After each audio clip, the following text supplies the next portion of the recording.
এই মুহূর্তের খবর, হাইকোর্টে চলা বৈঠক শেষ হয়েছে। প্রায় 1 ঘন্টারও বেশি সময় ধরে এই বৈঠক চলেছে। প্রধান বিচারপতির উপস্থিতিতে এই বৈঠক, যেখানে একেবারে সিইও অর্থাৎ মুখ্য সচিব থেকে শুরু, মুখ্য নির্বাচনী আধিকারিক থেকে শুরু করে মুখ্য সচিব, যারা বিচারকেরা ছিলেন তারা রয়েছেন, স্বরাষ্ট্র সচিব তারা ছিলেন। বৈঠক শেষ হয়েছে বলে জানা যাচ্ছে। সৌভিক মজুমদারের সঙ্গে যোগাযোগ করতে পেরেছি। সৌভিক, কি হলো বৈঠকে?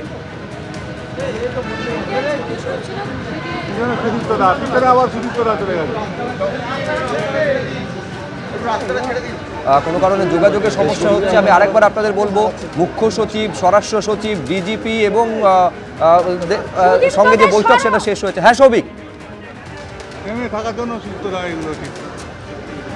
দেখতে পাচ্ছেন যে বৈঠক শেষে এক এক করে যারা উপস্থিত ছিলেন তারা বেরিয়ে যাচ্ছেন। 1 ঘন্টারও বেশি সময় ধরে এই বৈঠক চলেছে। মূলত বৈঠক হচ্ছে লজিক্যাল ডিসক্রিপেন্সি থেকে শুরু করে এই যে এসআইআর এ যাবতীয় অভিযোগের যে নিষ্পত্তি রয়েছে সেটা কিভাবে করা সম্ভব সেইটা নিয়ে আলোচনা চলেছে। আমি আবার যোগাযোগ করতে পেরেছি। হ্যাঁ, অন করা আছে, বলো। হ্যাঁ সৌভিক, শোনা যাচ্ছে। দেখো, তুমি দেখতেই পাচ্ছ যে এই মুহূর্তে তুমি দেখতে পাচ্ছ যে কলকাতার পুলিশ কমিশনার সুপ্রতিম সরকার তিনি বেরিয়ে আসলেন এবং আমরা কিছুক্ষণ আগেই দেখতে পেয়েছি মুখ্য নির্বাচনী আধিকারিক মনোজ আগরওয়াল তিনিও কিছুক্ষণ আগে বেরিয়ে গিয়েছেন এবং প্রায় 1 ঘন্টার কাছাকাছি সময় ধরে এই যে বৈঠক রয়েছে সেই বৈঠক কলকাতা হাইকোর্টের মাননীয় প্রধান বিচারপতির সঙ্গে হয়েছে। এবং যে খবর আমরা পেয়েছি যে এখানে মূলত গ্রাসরুট লেভেলে কাজ করতে গিয়ে কি সুবিধা বা অসুবিধার সম্মুখীন মাননীয় যারা বিচারক আছেন সেই বিচারকদের ফেস করতে হয়েছে, সেইটা নিয়েই কিন্তু মূলত আলোচনা হয়েছে। তার পাশাপাশি এখনো পর্যন্ত এই অল্প সময়ের মধ্যে কিভাবে এত কাজ সম্পন্ন করা হবে, সুপ্রিম কোর্টের যে গাইডলাইন রয়েছে সেই গাইডলাইন মেনে সুপ্রিম কোর্টের নির্দেশকে মান্যতা দেওয়ার জন্য এবং মান্যতা দিয়ে এই গোটা প্রক্রিয়াটা সম্পন্ন করা হবে, সেইটার জন্যই কিন্তু এই যে বৈঠক রয়েছে সেই বৈঠক হয়েছে। তুমি জানো যে এর আগেও শনিবার দিন এই একই ধরনের বৈঠক কলকাতা হাইকোর্টে হয়েছিল এবং সেই বৈঠকেও কিন্তু মূলত গাইডলাইনটা ঠিক হয়েছিল যে কিভাবে হবে। এখনও কিন্তু প্রধান বিচারপতির যে চেম্বার রয়েছে সেখানে যে মিটিং রুম রয়েছে সেই মিটিং রুমে এখনও কিন্তু রাজ্যের ডিজিপি তিনি রয়েছেন, রাজ্যের স্বরাষ্ট্র সচিব এবং মুখ্য সচিব রয়েছে। এই বৈঠকে বিচারক যারা এই গোটা এসআইআর প্রক্রিয়াটাকে সুসংগঠিত করবেন সেই বিচারকদের একাংশ তারা কিন্তু ভার্চুয়ালি তারা উপস্থিত ছিলেন বা অনলাইনে তারা উপস্থিত ছিলেন। ফলে আজকের প্রথম দিন অর্থাৎ এসআইআরে এই যে বিচার বিভাগকে যুক্ত করা, বিচার বিভাগকে সক্রিয় করা, তারপরে এই যে কাজ শুরু হয়েছে সেই কাজের আজকে প্রথম দিন। ফলে এই কাজ করতে গিয়ে কী সুবিধা বা অসুবিধা হয়েছে সেইটার কিন্তু আজকে আলোচনা হয়েছে। ফলে তুমি বুঝতে পারছো যে এর পরবর্তী পর্যায়ে কলকাতা হাইকোর্ট কিভাবে এগোবে এবং রাজ্য এবং নির্বাচন কমিশন এবং প্রশাসনের মধ্যে যে সমন্বয় রয়েছে সেই সমন্বয় রেখে কিভাবে এই কাজটা সম্পন্ন করা হবে সেই জন্যই কিন্তু আজকের মূলত এই বৈঠক। সুব্রজিৎ, সৌভিক, তুমি আমাদের সঙ্গে থাকো। অর্থাৎ 1 ঘন্টার সময় ধরে এই বৈঠক চলেছে মূলত এই কাজটা করতে গিয়ে। তার কারণ সুপ্রিম কোর্টের যে নির্দেশ ছিল লজিক্যাল ডিসক্রিপেন্সি থেকে আনম্যাপড ভোটার যারা রয়েছেন সেক্ষেত্রে যাবতীয় সমস্যার সমাধান কিভাবে করা যায়, যার জন্য জুডিশিয়ারিকে এগিয়ে আসার কথা বলেছিলেন। এইটা হচ্ছে মুখ্য নির্বাচনী আধিকারিক যখন বেরোচ্ছেন সেই মুহূর্তে ছবি আপনারা দেখতে পাচ্ছেন। মূলত গ্রাসরুট লেভেলে কাজ করতে গিয়ে কোন ধরনের সমস্যা হচ্ছে সেই সমস্যার সমাধান কিভাবে করা যায় তা নিয়ে আলোচনা হয়েছে। যদিও এখনো পর্যন্ত প্রধান বিচারপতি উপস্থিত রয়েছেন এবং তার চেম্বারে ভারপ্রাপ্ত ডিজিপি, মুখ্য সচিব, স্বরাষ্ট্র সচিব তারা উপস্থিত এখনো পর্যন্ত রয়েছেন বলে জানা যাচ্ছে। সরাসরি সিইও কিছু বলছেন। আরে কি হচ্ছে কি এটা?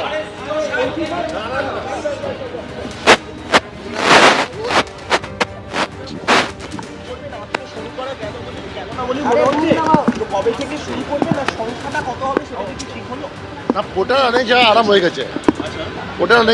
গেছে, মাঝখানে স্টার্ট হয়েছিল একটা টিদিং প্রবলেম ছিল, কিছু জায়গায় ওটিপি প্রবলেম ছিল, এখন অনেক জায়গায় সলভ হয়ে গেছে। হ্যাঁ, এটা আমি এক্সাক্ট চেক করলাম না, আমি চেক করে বলে দেবো, কিন্তু ওখানে ছিলাম আমি খোঁজ দিচ্ছি, হাইকোর্টের মিটিং সময় খোঁজ দিলাম, অনেক জায়গায় চালু হয়ে গেছে। কত সংখ্যা আমি একটু পরে জানবো, বলে দেবো।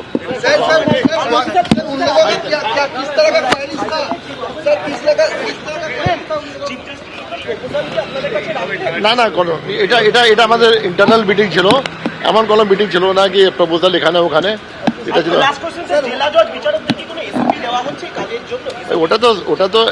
ওটা তো আপনার যে অনলাইন সফটওয়্যার আছে, অনলাইন পোর্টাল আছে, ওর মধ্যে সব আছে।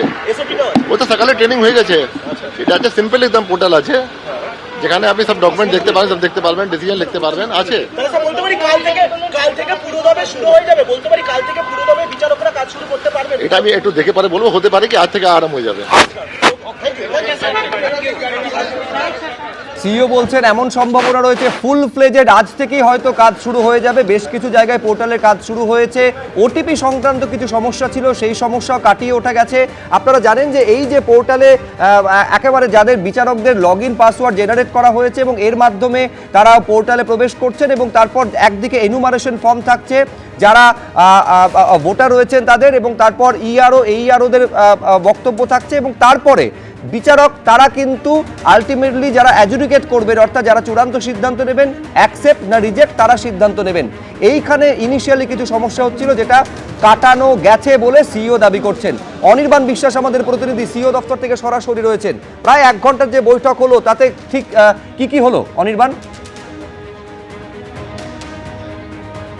দেখো, একদমই তুমি দেখলে যে কিছুক্ষণ আগে কিন্তু সিইও তিনি কিন্তু পরিষ্কার জানালেন যে লগ ইন পাসওয়ার্ড নিয়ে কিছু সমস্যা ছিল, বেশ কিছু জায়গায় ওটিপি নিয়ে সমস্যা হচ্ছিল, কিন্তু অনেক জায়গায় আবার সেগুলো কাজও করেছে। অর্থাৎ আজকে যে জুডিশিয়াল যে অফিসাররা রয়েছেন তারা যে শুনানি প্রক্রিয়া বা স্ক্রুটিনির কাজ শুরু করেছেন, সেই বিষয়ে কিন্তু বেশ কিছু জায়গায় কাজ হয়েছে। যদিও মূল সংখ্যাটা কত, অর্থাৎ কত সংখ্যক মানুষকে এই স্ক্রুটিনি প্রক্রিয়ার জন্য ডেকে পাঠানো হচ্ছে সেই বিষয়ে তথ্য তিনি দিতে চাননি। তিনি কিন্তু বলেছেন যে তাকে খোঁজ নিয়ে জানাতে হবে। যদিও তিনি কিন্তু জানালেন যে বেশ কিছু জায়গায় কাজ শুরু হয়ে গিয়েছে এবং আজকে কিন্তু হাইকোর্টের যে বৈঠক ছিল সেই বৈঠকেও কিন্তু বেশ কিছু গুরুত্বপূর্ণ বিষয় নিয়ে আলোচনা হয়েছে। তুমি দেখতেই পাচ্ছ যে একের পর এক ডিজি থেকে শুরু করে কলকাতা পুলিশ কমিশনার তিনি কিন্তু ঢুকলেন এবং যে দ্বিতীয় পর্যায়ের বৈঠক অর্থাৎ বাহিনী নিয়ে যে বৈঠক, সেই বৈঠক কিন্তু সন্ধ্যে 7টা থেকে শুরু হবে এবং সেই বৈঠকের প্রস্তুতিও কিন্তু সারা সিইও ঢোকার সঙ্গে সঙ্গেই কিন্তু আমরা দেখতে পেলাম যে তার পেছনে কিন্তু এসে পৌঁছলেন ডিজি। এই মুহূর্তে আমরা দেখতে পাচ্ছি এডিজি ল অ্যান্ড অর্ডার বিনীত গোয়েল, তিনি কিন্তু গাড়ির মধ্যে বসে রয়েছেন। একের পর এক আধিকারিক যারা রয়েছেন তারা কিন্তু আসছেন। মূলত রাজ্যের কত সংখ্যক বাহিনীর প্রয়োজন, কারণ আমরা জানি যে 1 মার্চ থেকে 10 মার্চের মধ্যে 2 দফায় প্রায় 480 কোম্পানি বাহিনী সেটা কিন্তু এসে পৌঁছাবে কেন্দ্রীয় বাহিনী, এবং তার পরবর্তী সময় কিন্তু আমরা দেখতে পাচ্ছি যে একাধিক আধিকারিকরা আসছেন এবং মূলত রাজ্যের কোন কোন জায়গায় স্পর্শকাতর জায়গা রয়েছে, কোন কোন জায়গায় কত পরিমাণ অস্ত্র উদ্ধার হয়েছে, বিভিন্ন তথ্য আজকে কিন্তু বৈঠকে আলোচনা হতে পারে। আমরা দেখতে পাচ্ছি Vineet Goel ADG law and order তিনি কিন্তু পৌঁছলেন এবং আরও যে শীর্ষ আধিকারিকরা রয়েছেন, নোডাল অফিসাররা রয়েছেন, তারা কিন্তু একে একে পৌঁছচ্ছেন। স্বাভাবিকভাবে সন্ধ্যে 7টা থেকে এই বৈঠক শুরু হবে। কিছুক্ষণ আগেই কিন্তু হাইকোর্টের যে বৈঠক, অর্থাৎ যে বৈঠক কিনা একেবারে হাইকোর্টের প্রধান বিচারপতি তার নেতৃত্বে চলছিল, সেই বৈঠক শেষ করে সঙ্গে সঙ্গে তারা কিন্তু পৌঁছেছেন কমিশনে এবং এখানে কিন্তু এই দ্বিতীয় পর্যায়ে যে বৈঠক রয়েছে অর্থাৎ নিরাপত্তাজনিত বৈঠক এবং কোথায় কত পরিমাণ বাহিনী সেটা মোতায়েন করা হবে তার ব্লুপ্রিন্ট তৈরি করতে এবং তার রাজ্য সরকারের কাছ থেকে রিপোর্ট নিতে, রাজ্যের বিভিন্ন দপ্তরের কাছ থেকে রিপোর্ট নিতে আজকের এই বৈঠক কিন্তু অত্যন্ত গুরুত্বপূর্ণ। শুভরজিৎ। বেশ অনির্বাণ, আপাতত তোমাকে ধন্যবাদ। একটা পজিটিভ দিক যে আজ থেকেই সম্ভবত এই যাবতীয় কাজটা শুরু হয়ে যাচ্ছে, নথি ঝাড়াই বাছাইয়ের, এটা সিইও বলছেন, কিন্তু এইটা এখনো পর্যন্ত স্পষ্ট নয় যে কত সংখ্যক ভোটারদের বা যারা ফর্ম জমা দিয়েছেন তাদের নথি ঝাড়াই বাছাই হবে। এবিপি আনন্দ, এগিয়ে থাকে, এগিয়ে রাখে।